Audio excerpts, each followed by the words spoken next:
میں نے قصدن ڈاکٹر ذاکر نائک صاحب کا تذکرہ کیا تھا، اور اصل میں میرا طریقہ اور علماء کا طریقہ یہی ہونا چاہیے کہ ہر وہ فکر جو چور دروازے کھولتی ہو اور غلط انداز کی فکر مسلمانوں کے اندر جس ذریعے سے داخل ہوتی ہوں ان کی جانب اشارہ کر دینا چاہیے۔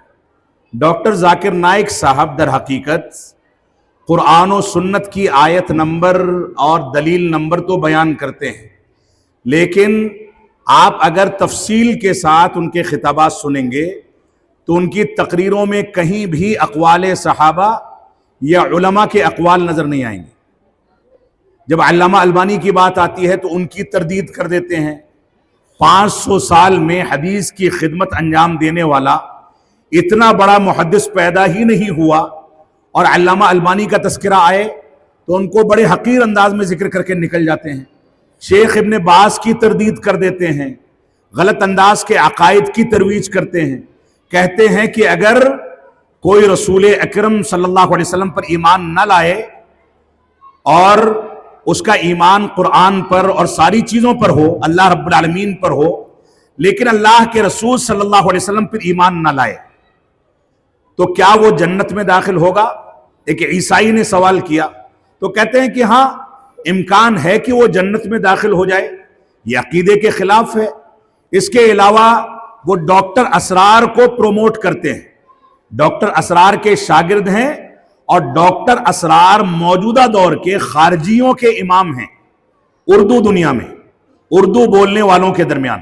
ڈاکٹر اسرار کہتے ہیں کہ دنیا کا نظام اللہ نہیں چلاتا بلکہ اولیاء چلاتے ہیں، وحدت الوجود کے قائل ہیں، اور آج تک ڈاکٹر ذاکر نائک صاحب ڈاکٹر اسرار کی تعریف کرتے ہیں، ان کا تعارف پیش کرتے ہیں۔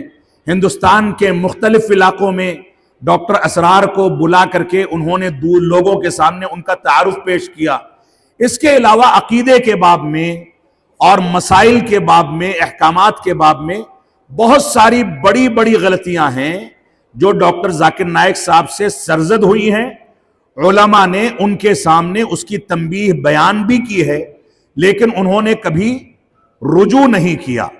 ایک مثال میں نے آپ کے سامنے دی ہے، اس کے علاوہ بہت ساری مثالیں ہیں عقائد کے باب میں، احکامات کے باب میں، فضائل کے باب میں۔